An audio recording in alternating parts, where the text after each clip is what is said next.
etc. In view of two provisions, 235 2 CRPC and 354 3 CRPC. Described this, but that was 1980. Today the number of countries abolishing death sentence is grown up. Numbers growing every day than what it was in 1980. In America also, after the Coleman's judgment, this concept of death penalty where there is unbridled discretion, that has been questioned. They are asking for moratorium against death sentence. But this question must be, I think somebody should go to Supreme Court and file a petition questioning all this. Just this mere discussion will not do. As long as the judgment remains, we'll go on discussing and death sentence will be passed. Because there are some judges who are saying the society is crying for justice. Who are you to assess the society is crying for justice? Such a vague concept. A crime is committed. A crime is committed in a manner which is very, very bad. In a manner which is very cruel, which is very diabolical. But that by itself does not justify the imposition of death sentence. You cannot commit a crime in a soft manner, normally. Normally crime is committed in a harsh way. But when you are thinking in terms of death sentence, which is irreversible, apart from the police, the way police functions in this country is well known. The police is treated with statutory suspicion under the law. I am not on that. I assume the police investigation is very honest. Assumably. But just because a crime has been committed in a manner which shocks your conscience, he will impose death sentence. These two will not go together. Cannot go together.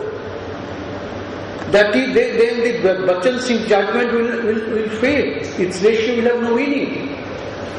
Bachchan Singh says that you have to take the criminal separately than the crime. And if you equate the two, because he has committed the crime in a manner which is diabolical, which is shocking your conscience, therefore you impose the death sentence on him. This is the ratio followed by Supreme Court,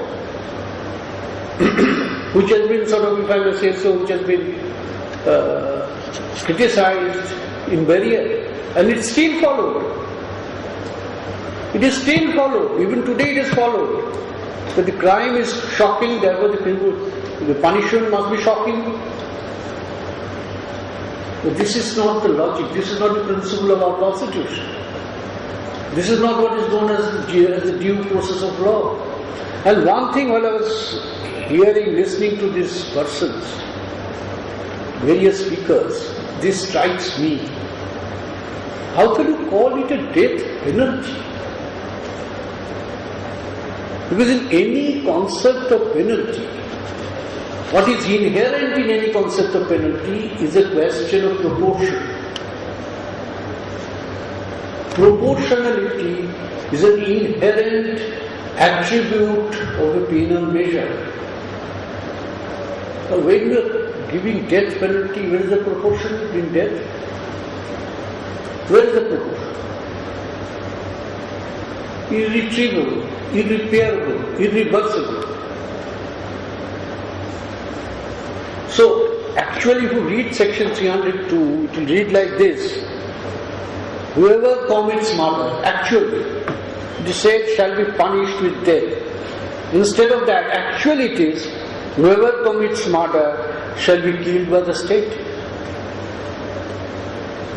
or imprisoned for life. It actually means that. How can you punish a person by death? It beats me. This punishment always thinks of a person can come back, he can reform himself. There is no concept of penology without any concept of reform. You have to give you a reprieve, you have to give you a chance to improve. You cannot equate death with the concept of punishment. It is killing.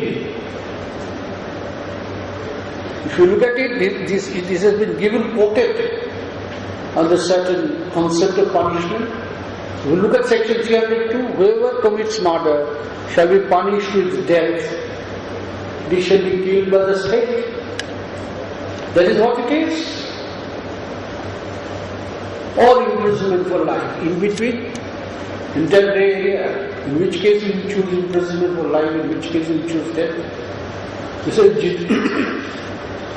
discretion has been left in the hands of the judges. So the discretion in the hands of the judges is not a safe way to do it.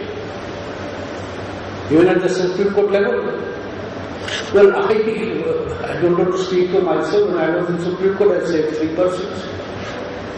In one case, in the case of related to Rafi, in the state of Gujarat, I was sitting with Justice Prasad, his lordship gave death penalty. I deferred with him, ultimately matter went to third judge bench, and my view was Rafi. The chair was said.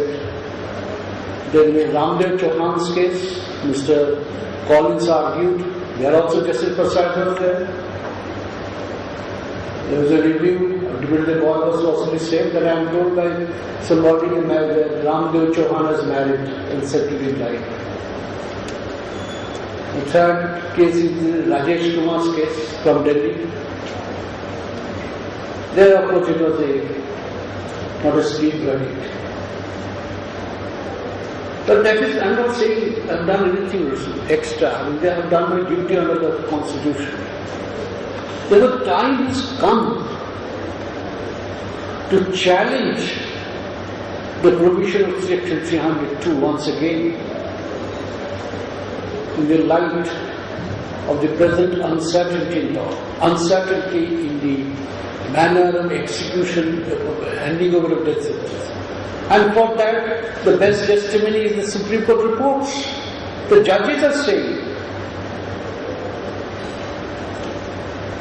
I think I have given you some questions, some ideas for thought. I would now like to listen to others. Thank you.